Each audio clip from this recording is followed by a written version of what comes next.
رسول اللہ صلی اللہ علیہ وسلم نے فرمایا جمعہ کے دن اور جمعے کی رات کو کثرت سے مجھ پر درود پڑا کرو، بس جو آدمی مجھ پر ایک دفعہ درود بھیجے گا اللہ اس پر 10 رحمتیں نازل کرے گا. اللہم صلی علی محمد. رسول اللہ صلی اللہ علیہ وسلم نے فرمایا تمہارے افضل دنوں میں سے جمعے کا دن ہے. اسی دن آدم علیہ السلام پیدا کیے گئے، اسی دن ان کی روح قبض کی گئی، اسی دن سور پھونکا جائے گا اور اس دن سب لوگ بے ہوش ہوں گے. اس لیے اس دن مجھ پر کثرت سے درود بھیجا کرو کیونکہ تمہارا درود مجھ پر پیش کیا جاتا ہے. کہتے ہیں لوگوں نے پوچھا یا رسول اللہ ہمارا درود آپ پر کس طرح پیش کیا جائے گا جبکہ آپ کا جسم بوسیدہ ہو چکا ہوگا؟ تو آپ نے فرمایا بے شک اللہ عز و جل نے انبیاء کے جسموں کو زمین پر حرام کر دیا ہے، یعنی فرشتوں کے ذریعے آپ تک درود پہنچایا جاتا ہے. انبیاء کے جسموں کو مٹی نہیں کھاتی، صحیح سلامت ہوتے ہیں ان کے جسم. سورۃ الکہف پڑھنا، نبی صلی اللہ علیہ وسلم نے فرمایا جو شخص جمعہ کے دن سورۃ الکہف پڑھتا ہے تو اس کے لیے دوسرے جمعے تک نور روشن رہتا ہے. غسل کرنا، ہر بالغ پر جمعہ کے لیے جانا ضروری ہے اور ہر وہ شخص جس پر جمعہ کے لیے جانا ضروری ہے اس پر غسل ہے، یعنی اس کو لازمی غسل کرنا چاہیے، اللہ یہ کہ کوئی مجبوری ہو. تو آپ اپنا اسکیجول اس طرح بنائیں نا کہ جیسے اگر آپ ہر روز نہاتے پھر تو کوئی مسئلہ نہیں، لیکن اگر آپ ایک دن چھوڑ کے ایک دن نہاتے ہیں تو آپ پھر اس طرح اسکیجول کریں کہ جیسے آپ منڈے کو نہائے، پھر وینسڈے کو نہائے، پھر جمعے کو نہائے، پھر آپ سیٹرڈے سنڈے اگر نہیں بھی نہاتے پھر منڈے. تو اس طرح آپ جمعے کو مس نہیں کریں گے. یہ نہیں کہ جمعرات کو نہا کے جمعہ کو چھوڑ دیا یا جمعہ چھوڑ کے ہفتے کو نہائے، ایسا نہیں کرنا چاہیے.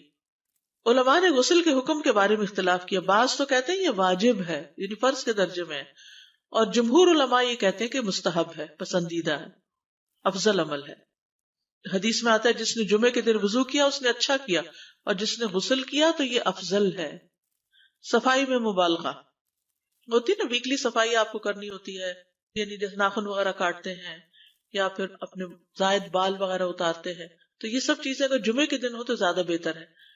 نبی صلی اللہ علیہ وسلم نے فرمایا جو شخص جمعے کے دن اچھی طرح غسل کرے، اچھی طرح سنوار کر وضو کرے، اپنے بہترین لباس میں سے پہنے، یعنی جمعے کے دن باقی دنوں کی نسبت اچھا لباس پہنے، اللہ نے اس کی قسمت میں گھر والوں کی جو خوشبو لکھی ہو وہ لگا لے، یعنی گھر میں جو بھی خوشبو ہے.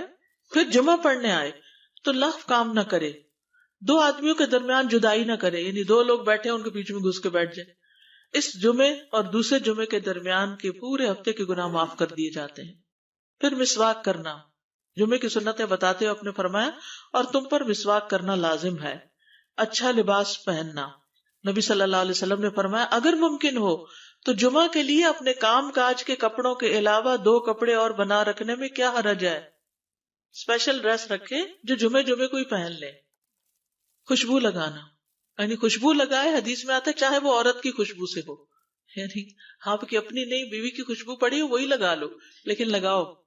تیل لگانا، جو شخص جمعہ کے دن غسل کرے اور جس قدر ممکن ہو پاکیزگی حاصل کرے اور اپنے تیل میں سے تیل لگائے یا اپنے گھر کی خوشبو میں سے خوشبو لگائے. پھر نکلے کہ 2 آدمیوں کے درمیان تفریق نہ کرے، جتنی مقدرہ نماز پڑھ لے اور جب امام بات کرے تو خاموش رہے. اس جمعے سے لے کر دوسرے جمعے تک اس کے گناہ بخش دیے جاتے ہیں.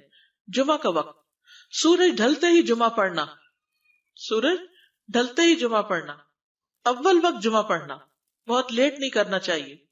ایاس بن سلمہ بن اکوع اپنے والد سے روایت کرتے ہیں، انہوں نے کہا کہ ہم رسول اللہ صلی اللہ علیہ وسلم کے ساتھ جمعے کی نماز پڑھ کر واپس لوٹتے تھے تو دیواروں کا سایہ اتنا نہیں ہوتا تھا کہ ان سے اپنے آپ کو سایہ مہیا کیا جا سکے، یعنی ابھی سورج بہت تھوڑا ڈھلا ہوتا تھا. ہاں گرمی کی شدت میں تاخیر کی اجازت ہے. مسجد میں داخلہ، مسجد کی طرف جلدی نکلنا، تحیت المسجد ادا کرنا. عمر بن دینار کہتے ہیں انہوں نے جابر رضی اللہ عنہ کو کہتے ہوئے سنا کہ ایک شخص جمعہ کے دن مسجد میں داخل ہوا اس حال میں کہ نبی صلی اللہ علیہ وسلم خطبہ دے رہے تھے. تو آپ نے فرمایا کیا تم نے نماز پڑھی؟ اس نے کہا نہیں. تو آپ نے فرمایا کھڑے ہو 2 رکعتیں پڑھو. اب یہ بڑا اہم مسئلہ ہے، مسجد میں داخل ہو چاہے خطبہ ہو رہا ہو 2 رکعت پڑھے بغیر نہ بیٹھو، ٹھیک ہے. اور یہ کیا ہے؟ دراصل تحیت المسجد، یہ جمعے کی سنتیں نہیں ہیں، یہ کیا ہے؟ تحیت المسجد ہے. اور مختصر پڑھی جائیں، یعنی امام جب خطبہ دے رہا ہو تو چاہیے کہ 2 رکعتیں پڑھے اور دونوں میں اختصار کرے. نماز سے قبل ہلکا بنانے کی ممانعت، مثلا آپ جلدی چلے گئے تو یہ نہیں کہ ایک گروپ بنا کے آپس میں گپ شپ شروع کر دیں، نہیں، سیدھے ہی لائنوں میں بیٹھیے. انتظار کا وقت کیسے گزاریں گے؟ نفل پڑھ کے بیٹھ گئے، ذکر اذکار کریں، قبلے کی طرف رخ کر کے لائنوں میں بیٹھیں، حلقہ نہیں بنائیں، بیٹھ کے خرید و فروخت نہیں کریں، تاخیر سے آنے پہ گردنیں پھلانگ کے نہ آگے جائیں۔ رسول اللہ صلی اللہ علیہ وسلم نے فرمایا ٹیک لگا کے مت کھاؤ، یہ عام ایک ادب بتایا، یعنی اس طرح ٹیک لگا کے نہیں کھاؤ، کھانے کے وقت سیدھے ہو جاؤ۔ چھنے ہوئے آٹے کی روٹی نہ کھاؤ، میدا۔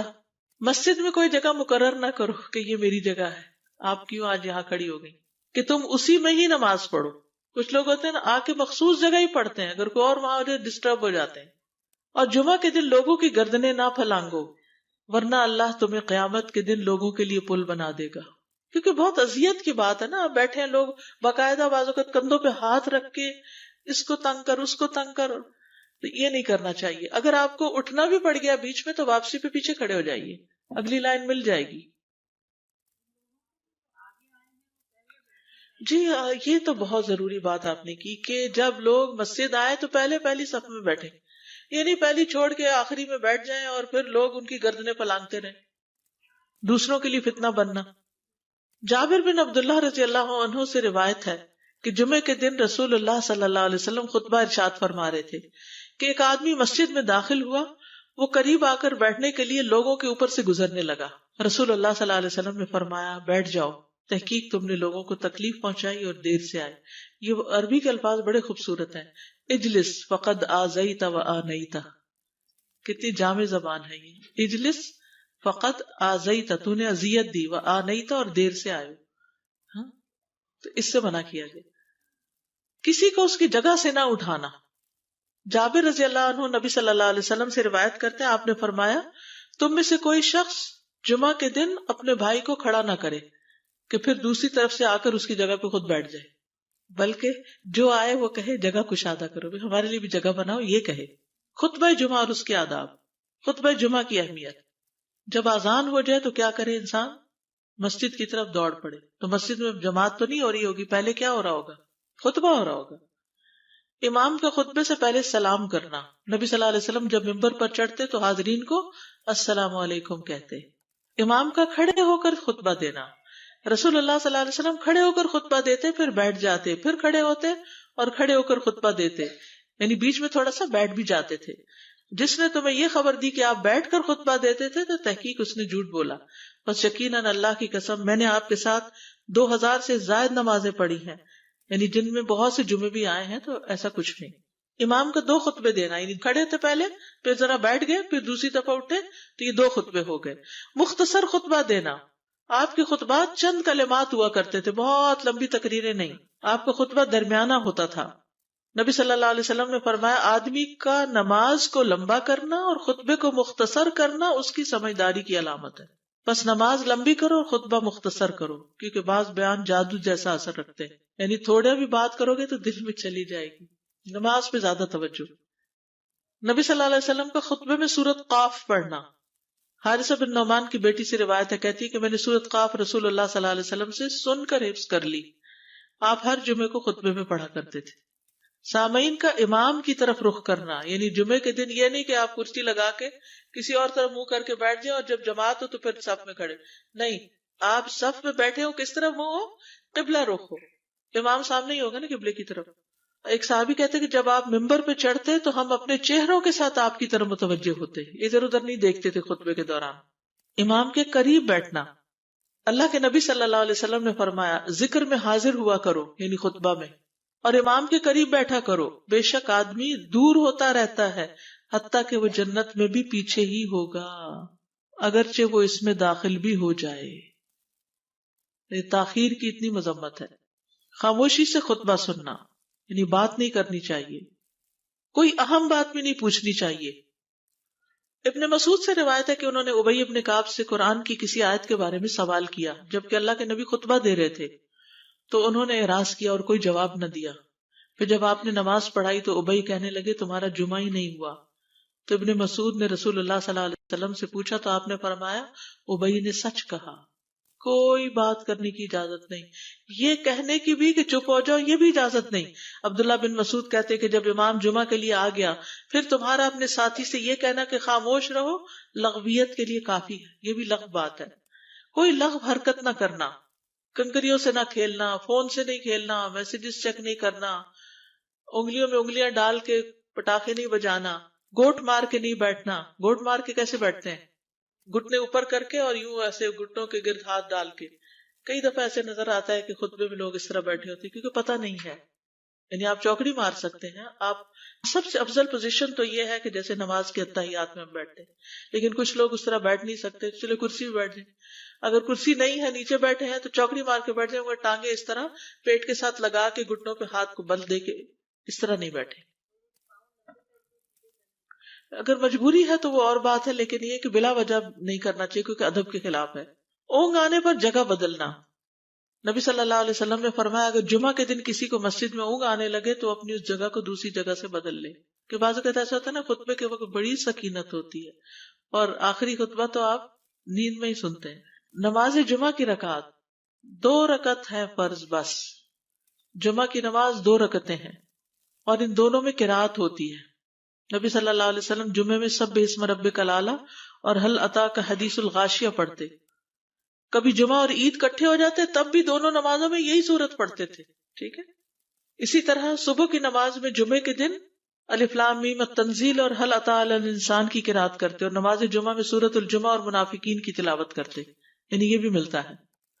فرض کے بعد 2 رکعت پڑھنا. عبداللہ بن عمر سے روایت ہے انہوں نے رسول اللہ صلی اللہ علیہ وسلم کی نفل نماز کو بیان کیا اور کہا کہ آپ جمعے کے بعد کوئی نفل نماز نہیں پڑھتے تھے حتیٰ کہ واپس تشریف لے جاتے، پھر اپنے گھر میں 2 رکعت پڑھتے تھے. اب جو لوگ گھر نہیں جاتے تو پھر وہیں پر وہ پڑھ لیتے ہیں، ورنہ آپ صلی اللہ علیہ وسلم اپنی سنتیں وغیرہ گھر میں پڑھتے تھے. اور اسی طرح 4 بھی پڑھی جا سکتی، 2 بھی ہیں 4 بھی ہیں. آپ صلی اللہ علیہ وسلم نے فرمایا جب تم میں سے کوئی جمعہ پڑھ چکے تو اس کے بعد 4 رکعتیں پڑھے. یہ آپ کا حکم ہے. تو جب آپ کا 2 چیزیں ہوتی ہیں سمجھنے کے لیے، ایک آپ کا فعل ہوتا ہے اور ایک آپ کا حکم ہوتا ہے. تو ہمارے لیے کیا ہے؟ جو آپ کا حکم ہو. جمعے کے بعد کوئی اور نماز پڑھنے سے پہلے گفتگو کرنا، یعنی سنت پڑھنے سے پہلے گفتگو کرنا. اسما بن مالک سے مرفوعاً روایت ہے کہ جب تم میں سے کوئی آدمی جمعہ کی نماز پڑھے تو اس کے بعد اس وقت تک کوئی نماز ادا نہ کرے جب تک کسی سے کلام نہ کرے یا اس جگہ سے نکل نہ جائے. پہلے منع تھا، اب کوئی نہ کوئی بات کر لینی چاہیے. نہیں سمجھ آئی؟ یعنی جمعہ پڑھ لیا آپ نے اور پھر کسی سے آپ سلام دعا کر لیں، اس کے بعد سنت پڑھیں یا نفل جو بھی. ٹھیک ہے. اور گھر جانا ہے تو گھر جا کے پڑھیں، اور اگر گھر نہیں جانا، کام پہ جانا ہے تو ادھر ہی پڑھ کے چلے جائیں. کتنا پیارا ہے ہمارا دین کہ اتنا لمبا بھی چپ کا روزہ نہیں رکھوایا. بالکل. عاصم سے روایت ہے، وہ ابو قلابہ سے نقل کرتے ہیں، میں نے ان کے ساتھ جمعہ کی نماز پڑھی. جب میں نے اپنی نماز پوری کر لی انہوں نے میرے ہاتھ کو پکڑا اور میری جگہ پر کھڑے ہوئے اور مجھے اپنی جگہ پہ کھڑا کیا. وہ جو ہم چینج کرتے ہیں نا جگہ، وہ اس کی بات ہو رہی ہے. یعنی جمعے کے بعد کوئی اور نماز پڑھنے سے پہلے بات بھی کر لینا، جگہ بھی تبدیل کرنا. لیکن اگر کچھ لوگ پہلے سے ہی آپ کی سنتیں شروع کر چکے اور کوئی چینج کرنے والا نہیں تو پھر پڑھ لیجئے. یعنی یہ مستحب اعمال ہے، ان میں ایسا نہیں کہ کوئی گناہ لازم ہو جائے گا، لیکن افضل یہ ہے، افضل سے اجر زیادہ ہو جاتا ہے. جمعہ کے دیگر احکام. 1 رکعت پانے پر بھی جمعہ ادا ہو جاتا ہے. یعنی اگر کسی کو رش مل گیا، پارکنگ نہیں ملی اور 1 رکعت میں بھی پہنچ گیا تو جمعہ ہو گیا. امام سے دعا کا کہنا. انس کہتے ہیں کہ ایک سال نبی صلی اللہ علیہ وسلم کے عہد میں لوگ قحط میں مبتلا ہوئے. جمعہ کے دن میں نبی صلی اللہ علیہ وسلم کے خطبہ پڑھنے کے دوران میں ایک اعرابی کھڑا ہو گیا. کہا یا رسول اللہ، مال تباہ ہو گئے، بچے بھوکے مرنے لگے، اس لیے آپ اللہ سے ہمارے حق میں دعا کیجیے. آپ نے اپنے دونوں ہاتھ اٹھائے. اس وقت آسمان پر بادل کا ایک ٹکڑا بھی نہیں تھا. قسم ہے اس ذات کی جس کے ہاتھ میں میری جان، آپ نے ہاتھ اٹھائے بھی نہیں تھے کہ پہاڑوں کی طرح بادل کے بڑے بڑے ٹکڑے امڑ آئے.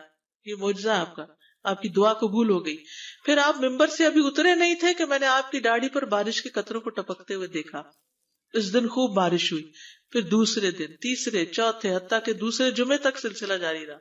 دوسرے جمعے وہی عربی یا کوئی اور کھڑا ہو گیا اور کہا یا رسول اللہ، چھتیں گر گئی، مال ڈوب گیا، اس لیے آپ ہمارے لیے اللہ سے دعا کیجیے. چنانچہ آپ نے اپنے دونوں ہاتھ اٹھائے اور فرمایا اے میرے اللہ، ہمارے ارد گرد برسا، ہم پر نہ برسا. اور بدلی کے جس طرف اشارہ کرتے وہ بدلی ہٹتی جاتی اور مدینہ ایک حوض کی طرح ہو گیا. وادی کنات 1 مہینے تک بہتا رہا. جو شخص بھی کسی علاقے سے آتا تو اس پر بارش کا حال بیان کرتا. جیسے ہوتا ہے نا کوئی فلڈ آ جائے یا کچھ ہریکن، تو پھر ہر کوئی موضوع گفتگو ہو جاتا ہے. جمعہ کے بعد قیلولہ کرنا. انس کہتے ہیں کہ ہم لوگ جمعہ کے دن سویرے نکلتے اور جمعہ کی نماز کے بعد قیلولہ کرتے تھے. جمعہ کے بعد کھانا کھانا. سہل کہتے ہیں کہ ہم نہ تو قیلولہ کرتے نہ دوپہر کا کھانا کھاتے مگر جمعے کے بعد. لنچ کب ہے؟ جمعے کے بعد. جمعے کو قیام و سیام کے لیے خاص کرنے کی ممانعت ہے، یعنی اس دن کی رات کو شب جمعہ منانا کہ اس رات پوری عبادت کریں گے، یہ سنت سے ثابت نہیں. ٹھیک ہے. اور دن کو روزے کے لیے خاص کرنا یہ بھی سنت سے ثابت نہیں، الا یہ کہ کوئی معمول کا روزہ رکھتا ہے، ایام 20 کا روزہ ہے تو وہ اور بات ہے. ابو ہریرہ سے روایت ہے کہ میں نے رسول اللہ صلی اللہ علیہ وسلم کو فرماتے ہوئے سنا، تم میں سے کوئی شخص جمعہ کے دن روزہ نہ رکھے مگر یہ کہ اس کے ایک دن پہلے یا اس کے بعد کا دن ملا کر روزہ رکھے. جمعہ کے دن خرید و فروخت کی ممانعت ہے. جمعہ کے دن جب نماز کے لیے پکارا جائے تو اس وقت اللہ نے خرید و فروخت سے منع کیا ہے. وَذَرُوا الْبَيْعَ، اس دن کاروبار حرام ہے.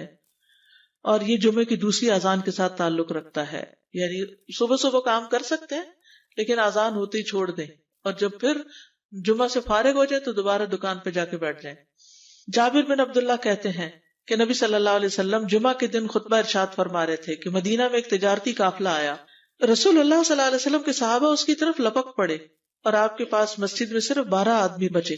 تو رسول اللہ صلی اللہ علیہ وسلم نے یہ صورت دیکھ کر فرمایا، اس ذات کی قسم جس کے ہاتھ میں میری جان ہے، اگر تم سارے کے سارے چلے جاتے اور کوئی بھی باقی نہ بچتا تو اس وادی میں آگ بہ پڑتی. یعنی اتنا بڑا جرم ہے یہ. پھر یہ آیت نازل ہوئی، وَإِذَا رَأَوْا تِجَارَةً أَوْ لَهْوًا انفضوا إِلَيْهَا وَتَرَكُوكَ قَائِمًا، جب وہ کوئی سودا بکتا دیکھیں یا کوئی تماشا نظر آ جائے تو اس کی طرف دوڑ جاتے ہیں اور آپ کو کھڑا ہی چھوڑ دیتے ہیں. راوی کہتے ہیں جو 12 آدمی رسول اللہ صلی اللہ علیہ وسلم کے ساتھ رہے ان میں ابو بکر اور عمر رضی اللہ عنہ بھی شامل تھے. جمعے کے دن قبولیت کی گھڑی ہوتی ہے، اس وقت اللہ سے بھلائی مانگنی چاہیے. رسول اللہ صلی اللہ علیہ وسلم نے فرمایا، جمعے کے دن میں ایک گھڑی ایسی ہے کہ کوئی مسلمان اللہ سے کسی خیر کا سوال کرتے ہوئے اس کی موافقت نہیں کرتا مگر اللہ اسے وہی خیر عطا کر دیتا ہے. فرمایا یہ ایک چھوٹی سی گھڑی تھوڑی دیر کے لیے ہوتی ہے اور یہ ہر جمعے کو ہوتی ہے. ٹھیک ہے. اور خصوصاً نماز میں بھی اگر کوئی دعا کر رہا ہوتا ہے نا انسان تو وہ بھی قبول ہو جاتی ہے. نماز میں دعا کہاں ہوتی ہے؟ شروع میں ہوتی ہے، رکوع میں ہوتی ہے، سجدے میں ہوتی ہے، تشہد میں ہوتی ہیں. تو اگر یعنی جمعہ پڑھ رہے ہیں اور بیچ میں دعائیں آ گئی ہیں تو ہو سکتا ہے وہی گھڑی آ گئی ہو اور آپ کی دعا قبول ہو جائے. اور یہ تورات میں بھی اس کا ذکر تھا.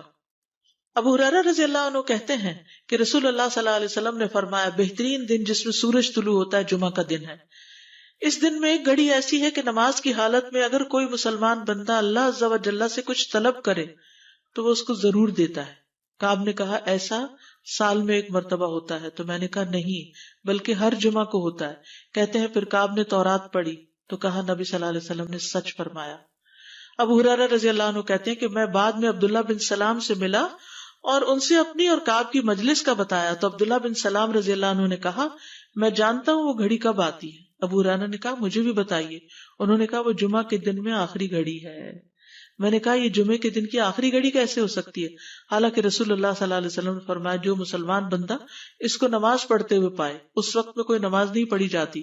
تو عبداللہ بن سلام نے کہا کیا رسول اللہ صلی اللہ علیہ وسلم نے یہ نہیں فرمایا جو شخص نماز کے انتظار میں بیٹھا رہے وہ گویا نماز ہی کی حالت میں ہے حتیٰ کہ نماز پڑھ لے؟ کہتے ہیں میں نے کہا ہاں. تو انہوں نے کہا بس یہی ہے. یعنی اس وقت کیا کرنا چاہیے؟ آخری گھڑی میں وضو وغیرہ کر کے مغرب کی نماز کے انتظار میں بیٹھ کے دعائیں کریں، اذان ہو تو نماز پڑھ لیں. عصر کے بعد سے مغرب تک کا وقت ہے. انس بن مالک سے روایت ہے کہ نبی صلی اللہ علیہ وسلم نے فرمایا جمعہ کے دن اس گھڑی کو جس میں دعا کی قبولیت کی امید کی جاتی ہے عصر سے لے کر سورج ڈوبنے تک کے درمیان تلاش کرو اور دن کی آخری گھڑی ہے. تو اللہ سبحانہ وتعالی ہمیں اس دن کی برکتوں سے فائدہ اٹھانے کی توفیق عطا فرمائے.